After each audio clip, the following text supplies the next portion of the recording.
شروع اللہ کے نام سے جو بڑا مہربان نہایت رحم والا ہے۔ لوگوں کا حساب اعمال کا وقت نزدیک آ پہنچا ہے اور وہ غفلت میں پڑے اس سے منہ پھیر رہے ہیں۔ ان کے پاس کوئی نئی نصیحت ان کے پروردگار کی طرف سے نہیں آتی مگر وہ اسے کھیلتے ہوئے سنتے ہیں۔ ان کے دل غفلت میں پڑے ہوئے ہیں اور ظالم لوگ آپس میں چپکے چپکے باتیں کرتے ہیں کہ یہ شخص کچھ بھی نہیں مگر تمہارے جیسا آدمی ہے، تو تم آنکھوں دیکھتے جادو کی لپیٹ میں کیوں آتے ہو؟ پیغمبر صلی اللہ علیہ وآلہ وسلم نے کہا کہ جو بات آسمان اور زمین میں کہی جاتی ہے میرا پروردگار اسے جانتا ہے اور وہ سننے والا اور جاننے والا ہے۔ بلکہ ظالم کہنے لگے کہ یہ قرآن پریشان باتیں ہیں جو خواب میں دیکھ لی ہیں۔ نہیں، بلکہ اس نے اس کو اپنی طرف سے بنا لیا ہے۔ نہیں، بلکہ یہ شعر ہے جو اس شاعر کا نتیجہ تباہ ہے۔ تو جیسے پہلے پیغمبر نشانیاں دے کر بھیجے گئے تھے اسی طرح یہ بھی ہمارے پاس کوئی نشانی لائے۔ ان سے پہلے جن بستیوں کو ہم نے ہلاک کیا وہ ایمان نہیں لاتی تھیں، تو کیا یہ ایمان لے آئیں گے؟ اور ہم نے تم سے پہلے مرد ہی پیغمبر بنا کر بھیجے جن کی طرف ہم وحی بھیجتے تھے۔ اگر تم نہیں جانتے تو جو یاد رکھتے ہیں ان سے پوچھ لو۔ اور ہم نے ان کے ایسے جسم نہیں بنائے تھے کہ کھانا نہ کھائیں اور نہ وہ ہمیشہ رہنے والے تھے۔ پھر ہم نے ان کے بارے میں اپنا وعدہ سچا کر دیا تو ان کو اور جس کو چاہا نجات دی اور حد سے نکل جانے والوں کو ہلاک کر دیا۔ ہم نے تمہاری طرف ایسی کتاب نازل کی ہے جس میں تمہارا تذکرہ ہے، کیا تم نہیں سمجھتے؟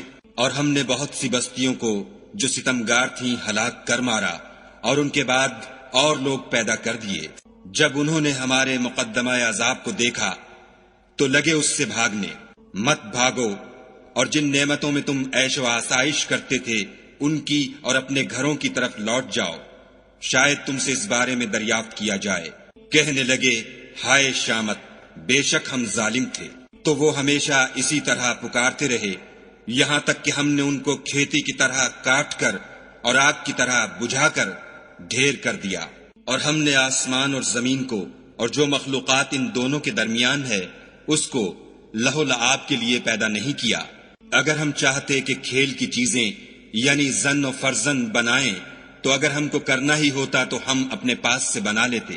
نہیں، بلکہ ہم سچ کو جھوٹ پر کھینچ مارتے ہیں تو وہ اس کا سر توڑ دیتا ہے اور جھوٹ اسی وقت نابود ہو جاتا ہے، اور جو باتیں تم بناتے ہو ان سے تمہاری ہی خرابی ہے۔ اور جو لوگ آسمانوں میں اور جو زمین میں ہیں سب اسی کے مملوک اور اسی کا مال ہیں، اور جو فرشتے اس کے پاس ہیں وہ اس کی عبادت سے نہ کنیاتے ہیں اور نہ اکتاتے ہیں۔ رات دن اس کی تسبیح کرتے رہتے ہیں، نہ تھکتے ہیں نہ تھمتے ہیں۔ بھلا لوگوں نے جو زمین کی چیزوں سے بعض کو معبود بنا لیا ہے تو کیا وہ ان کو مرنے کے بعد اٹھا کھڑا کریں گے؟ اگر آسمان اور زمین میں خدا کے سوا اور معبود ہوتے تو زمین و آسمان درہم برہم ہو جاتے۔ جو باتیں یہ لوگ بتاتے ہیں خدا مالک عرش ان سے پاک ہے۔ وہ جو کام کرتا ہے اس کی پرسش نہیں ہوگی، اور جو کام یہ لوگ کرتے ہیں اس کی ان سے پرسش ہوگی۔ کیا لوگوں نے خدا کو چھوڑ کر اور معبود بنا لیے ہیں؟ کہہ دو کہ اس بات پر اپنی دلیل پیش کرو۔ یہ میری اور میرے ساتھ والوں کی کتاب بھی ہے، اور جو مجھ سے پہلے پیغمبر ہوئے ہیں ان کی کتابیں بھی ہیں، بلکہ بات یہ ہے کہ ان میں اکثر حق بات کو نہیں جانتے اور اس لیے اس سے منہ پھیر لیتے ہیں۔ اور جو پیغمبر ہم نے تم سے پہلے بھیجے ان کی طرف یہی وحی بھیجی کہ میرے سوا کوئی معبود نہیں، تو میری ہی عبادت کرو۔ اور کہتے ہیں کہ خدا بیٹا رکھتا ہے، وہ پاک ہے، اس کے نہ بیٹا ہے نہ بیٹی، بلکہ جن کو یہ لوگ اس کے بیٹے بیٹیاں سمجھتے ہیں وہ اس کے عزت والے بندے ہیں، اس کے آگے بڑھ کر بول نہیں سکتے اور اس کے حکم پر عمل کرتے ہیں۔ جو کچھ ان کے آگے ہو چکا ہے اور جو پیچھے ہوگا وہ سب سے واقف ہے، اور وہ اس کے پاس کسی کی سفارش نہیں کر سکتے مگر اس شخص کی جس سے خدا خوش ہو، اور وہ اس کی ہیبت سے ڈرتے رہتے ہیں۔ اور جو شخص ان میں سے یہ کہے کہ خدا کے سوا میں معبود ہوں تو اسے ہم دوزخ کی سزا دیں گے، اور ظالموں کو ہم ایسی ہی سزا دیا کرتے ہیں۔ کیا کافروں نے نہیں دیکھا کہ آسمان اور زمین دونوں ملے ہوئے تھے تو ہم نے جدا جدا کر دیا، اور تمام جاندار چیزیں ہم نے پانی سے بنائیں، پھر یہ لوگ ایمان کیوں نہیں لاتے؟ اور ہم نے زمین میں پہاڑ بنائے تاکہ لوگوں کے بوجھ سے ہلنے اور جھکنے نہ لگے، اور اس میں کشادہ رستے بنائے تاکہ لوگ ان پر چلیں، اور آسمان کو محفوظ چھت بنایا، اس پر بھی وہ ہماری نشانیوں سے منہ پھیر رہے ہیں۔ اور وہی تو ہے جس نے رات اور دن اور سورج اور چاند کو بنایا۔ یہ سب یعنی سورج اور چاند اور ستارے آسمان میں اس طرح چلتے ہیں گویا تیر رہے ہیں۔ اور اے پیغمبر صلی اللہ علیہ وآلہ وسلم، ہم نے تم سے پہلے کسی آدمی کو بقائے دوام نہیں بخشا۔ بھلا اگر تم مر جاؤ تو کیا یہ لوگ ہمیشہ رہیں گے؟ ہر متنفس کو موت کا مزہ چکھنا ہے، اور ہم تم لوگوں کو سختی اور آسودگی میں آزمائش کے طور پر مبتلا کرتے ہیں، اور تم ہماری طرف ہی لوٹ کر آؤ گے۔ اور جب کافر تم کو دیکھتے ہیں تو تم سے استہزا کرتے ہیں کہ کیا یہی شخص ہے جو تمہارے معبودوں کا ذکر برائی سے کیا کرتا ہے، حالانکہ وہ خود رحمان کے نام سے منکر ہیں۔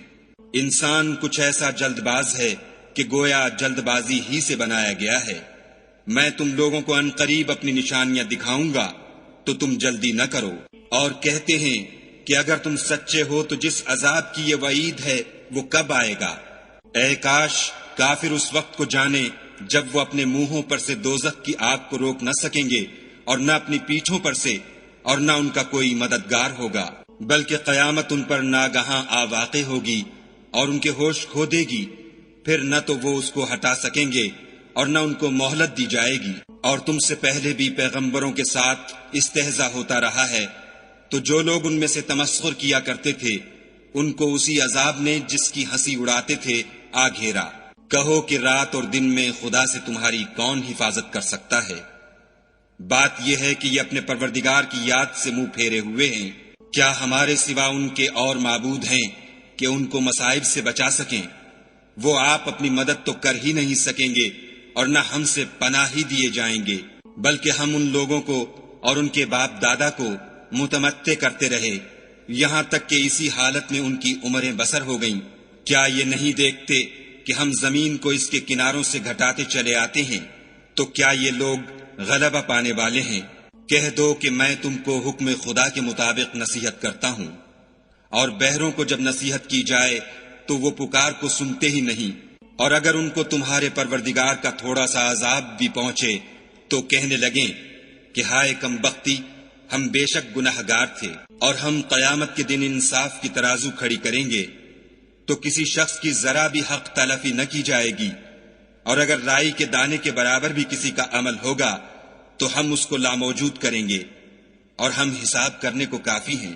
اور ہم نے موسیٰ اور ہارون کو ہدایت اور گمراہی میں فرق کر دینے والی اور سرتاپا روشنی اور نصیحت کی کتاب عطا کی، یعنی پرہیزگاروں کے لیے جو بن دیکھے اپنے پروردگار سے ڈرتے ہیں اور قیامت کا بھی خوف رکھتے ہیں۔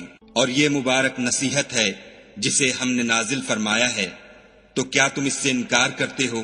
اور ہم نے ابراہیم کو پہلے ہی سے ہدایت دی تھی، اور ہم ان کے حال سے واقف تھے۔ جب انہوں نے اپنے باپ اور اپنی قوم کے لوگوں سے کہا کہ یہ کیا مورتیں ہیں جن کی پرستش پر تم معتکف و قائم ہو، وہ کہنے لگے کہ ہم نے اپنے باپ دادا کو ان کی پرستش کرتے دیکھا ہے۔ ابراہیم نے کہا کہ تم بھی گمراہ ہو اور تمہارے باپ دادا بھی صریح گمراہی میں پڑے رہے۔ وہ بولے کیا تم ہمارے پاس واقعی حق لائے ہو یا ہم سے کھیل کی باتیں کرتے ہو؟ ابراہیم نے کہا نہیں، بلکہ تمہارا پروردگار آسمانوں اور زمین کا پروردگار ہے جس نے ان کو پیدا کیا ہے، اور میں اس بات کا گواہ اور اسی کا قائل ہوں۔ اور خدا کی قسم جب تم پیٹھ پھیر کر چلے جاؤ گے تو میں تمہارے بتوں سے ایک چال چلوں گا۔ پھر ان کو توڑ کر ریزہ ریزہ کر دیا، مگر ایک بڑے بت کو نہ توڑا تاکہ وہ اس کی طرف رجوع کریں۔ کہنے لگے کہ ہمارے معبودوں کے ساتھ یہ معاملہ کس نے کیا؟ وہ تو کوئی ظالم ہے۔ لوگوں نے کہا کہ ہم نے ایک جوان کو ان کا ذکر کرتے ہوئے سنا ہے، اسے ابراہیم کہتے ہیں۔ وہ بولے کہ اسے لوگوں کے سامنے لاؤ تاکہ وہ گواہ رہیں۔ جب ابراہیم آئے تو بت پرستوں نے کہا کہ ابراہیم بھلا یہ کام ہمارے معبودوں کے ساتھ تو نے کیا ہے؟ ابراہیم نے کہا بلکہ یہ ان کے ان بڑے بت نے کیا ہوگا، اگر یہ بولتے ہوں تو ان سے پوچھ لو۔ انہوں نے اپنے دل میں غور کیا تو آپس میں کہنے لگے بے شک تم ہی بے انصاف ہو۔ پھر شرمندہ ہو کر سر نیچا کر لیا۔ اس پر بھی ابراہیم سے کہنے لگے کہ تم جانتے ہو یہ بولتے نہیں۔ ابراہیم نے کہا کہ پھر تم خدا کو چھوڑ کر کیوں ایسی چیزوں کو پوچھتے ہو جو نہ تمہیں کچھ فائدہ دے سکیں اور نہ نقصان پہنچا سکیں؟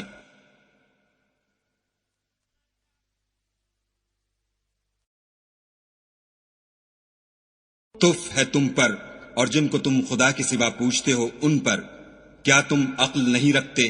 تب وہ کہنے لگے کہ اگر تمہیں اس سے اپنے معبود کا انتقام لینا اور کچھ کرنا ہے تو اس کو جلا ڈالو اور اپنے معبودوں کی مدد کرو۔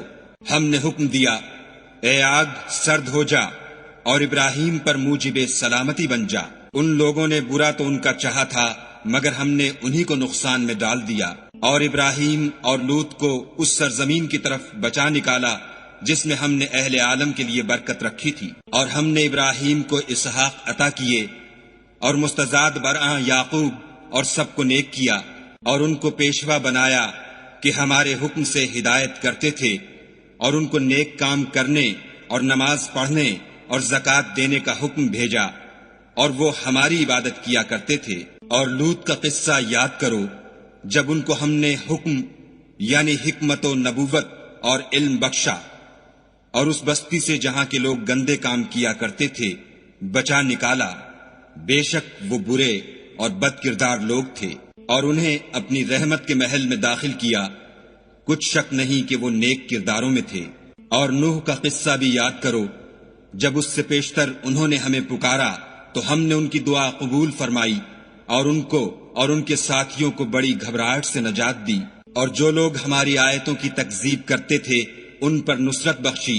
وہ بے شک برے لوگ تھے، سو ہم نے ان سب کو غرق کر دیا۔ اور داؤد اور سلیمان کا حال بھی سن لو کہ جب وہ ایک کھیتی کا مقدمہ فیصل کرنے لگے جس میں کچھ لوگوں کی بکریاں رات کو چر گئی اور اسے روند گئی تھیں، اور ہم ان کے فیصلے کے وقت موجود تھے، تو ہم نے فیصلہ کرنے کا طریق سلیمان کو سمجھا دیا، اور ہم نے دونوں کو حکم یعنی حکمت و نبوت اور علم بخشا تھا، اور ہم نے پہاڑوں کو داؤد کا مسخر کر دیا تھا کہ ان کے ساتھ تسبیح کرتے تھے، اور جانوروں کو بھی مسخر کر دیا تھا، اور ہم ہی ایسا کرنے والے تھے۔ اور ہم نے تمہارے لیے ان کو ایک طرح کا لباس بنانا بھی سکھا دیا تاکہ تم کو لڑائی کے ضرر سے بچائے، بس تم کو شکر گزار ہونا چاہیے۔ اور ہم نے تیز ہوا سلیمان کے تابع فرمان کر دی تھی جو ان کے حکم سے اس ملک میں چلتی تھی جس میں ہم نے برکت دی تھی یعنی شام، اور ہم ہر چیز سے خبردار ہیں۔ اور دیووں کی جماعت کو بھی ان کے تابع کر دیا تھا کہ ان میں سے بعض ان کے لیے غوطے مارتے تھے اور اس کے سوا اور کام بھی کرتے تھے، اور ہم ان کے نگہبان تھے۔ اور ایوب کو یاد کرو جب انہوں نے اپنے پروردگار سے دعا کی کہ مجھے ایذا ہو رہی ہے اور تو سب سے بڑھ کر رحم کرنے والا ہے، تو ہم نے ان کی دعا قبول کر لی، اور جو ان کو تکلیف تھی وہ دور کر دی، اور ان کو بال بچے بھی عطا فرمائے، اور اپنی مہربانی سے ان کے ساتھ اتنے ہی اور بخشے۔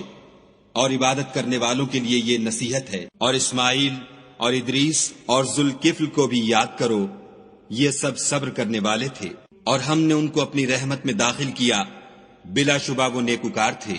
اور ذوالنون کو یاد کرو جب وہ اپنی قوم سے ناراض ہو کر غصے کی حالت میں چل دیے اور خیال کیا کہ ہم ان پر قابو نہیں پا سکیں گے، آخر اندھیرے میں خدا کو پکارنے لگے کہ تیرے سوا کوئی معبود نہیں، تو پاک ہے اور بے شک میں قصوروار ہوں۔ تو ہم نے ان کی دعا قبول کر لی اور ان کو غم سے نجات بخشی، اور ایمان والوں کو ہم اسی طرح نجات دیا کرتے ہیں۔ اور زکریا کو یاد کرو جب انہوں نے اپنے پروردگار کو پکارا کہ پروردگار مجھے اکیلا نہ چھوڑ اور تو سب سے بہتر وارث ہے، تو ہم نے ان کی پکار سن لی اور ان کو یحییٰ بخشے اور ان کی بیوی کو اولاد کے قابل بنا دیا۔ یہ لوگ لپک لپک کر نیکیاں کرتے اور ہمیں امید اور خوف سے پکارتے اور ہمارے آگے عاجزی کیا کرتے تھے۔ اور ان مریم کو بھی یاد کرو جنہوں نے اپنی عفت کو محفوظ رکھا، تو ہم نے ان میں اپنی روح پھونک دی اور ان کو اور ان کے بیٹے کو اہل عالم کے لیے نشانی بنا دیا۔ یہ تمہاری جماعت ایک ہی جماعت ہے اور میں تمہارا پروردگار ہوں، تو میری ہی عبادت کیا کرو۔ اور یہ لوگ اپنے معاملے میں باہم متفرق ہو گئے، مگر سب ہماری طرف رجوع کرنے والے ہیں۔ جو نیک کام کرے گا اور مومن بھی ہوگا تو اس کی کوشش رائے گاں نہ جائے گی، اور ہم اس کے لیے ثواب اعمال لکھ رہے ہیں۔ اور جس بستی والوں کو ہم نے ہلاک کر دیا محال ہے کہ رجوع کریں، وہ رجوع نہیں کریں گے، یہاں تک کہ یاجوج اور ماجوج کھول دیے جائیں اور وہ ہر بلندی سے دوڑ رہے ہوں، اور قیامت کا سچا وعدہ قریب آ جائے تو ناگاہ کافروں کی آنکھیں کھلی کی کھلی رہ جائیں اور کہنے لگیں کہ ہائے شامت، ہم اس حال سے غفلت میں رہے بلکہ ہم اپنے حق میں ظالم تھے۔ کافروں، اس روز تم اور جن کی تم خدا کے سوا عبادت کرتے ہو دوزخ کا ایندھن ہوں گے اور تم سب اس میں داخل ہو کر رہو گے۔ اگر یہ لوگ در حقیقت معبود ہوتے تو اس میں داخل نہ ہوتے، سب اس میں ہمیشہ جلتے رہیں گے، وہاں ان کو چلانا ہوگا اور اس میں کچھ نہ سن سکیں گے۔ جن لوگوں کے لیے ہماری طرف سے پہلے بھلائی مقرر ہو چکی ہے وہ اس سے دور رکھے جائیں گے، یہاں تک کہ اس کی آواز بھی تو نہیں سنیں گے، اور جو کچھ ان کا جی چاہے گا اس میں، یعنی ہر طرح کے عیش اور لطف میں ہمیشہ رہیں گے۔ ان کو اس دن کا بڑا بھاری خوف غمگین نہیں کرے گا، اور فرشتے ان کو لینے آئیں گے اور کہیں گے کہ یہی وہ دن ہے جس کا تم سے وعدہ کیا جاتا تھا، جس دن ہم آسمان کو اس طرح لپیٹ لیں گے جیسے خطوں کا تومار لپیٹ لیتے ہیں۔ جس طرح ہم نے کائنات کو پہلے پیدا کیا تھا اسی طرح دوبارہ پیدا کر دیں گے، یہ وعدہ ہے جس کا پورا کرنا لازم ہے، ہم ایسا ضرور کرنے والے ہیں۔ اور ہم نے نصیحت کی کتاب یعنی تورات کے بعد زبور میں لکھ دیا تھا کہ میرے نیکوکار بندے ملک کے وارث ہوں گے، عبادت کرنے والے لوگوں کے لیے اس میں خدا کے حکموں کی تبلیغ ہے۔ اور اے محمد صلی اللہ علیہ وآلہ وسلم، ہم نے تم کو تمام جہان کے لیے رحمت بنا کر بھیجا ہے۔ کہہ دو کہ مجھ پر خدا کی طرف سے یہ وحی آتی ہے کہ تم سب کا معبود خدا واحد ہے، تو تم کو چاہیے کہ فرما بردار ہو جاؤ۔ اگر یہ لوگ منہ پھیریں تو کہہ دو کہ میں نے تم سب کو یکساں احکام الہی سے آگاہ کر دیا ہے، اور مجھ کو معلوم نہیں کہ جس چیز کا تم سے وعدہ کیا جاتا ہے وہ ان قریب آنے والی ہے یا اس کا وقت دور ہے۔ جو بات پکار کر کی جائے وہ اسے بھی جانتا ہے، اور جو تم پوشیدہ کرتے ہو اس سے بھی واقف ہے، اور میں نہیں جانتا، شاید وہ تمہارے لیے آزمائش ہو اور ایک مدت تک تم اس سے فائدہ اٹھاتے رہو۔ پیغمبر صلی اللہ علیہ وآلہ وسلم نے کہا کہ اے میرے پروردگار، حق کے ساتھ فیصلہ کر دے، اور ہمارا پروردگار بڑا مہربان ہے، اسی سے ان باتوں میں جو تم بیان کرتے ہو مدد مانگی جاتی ہے۔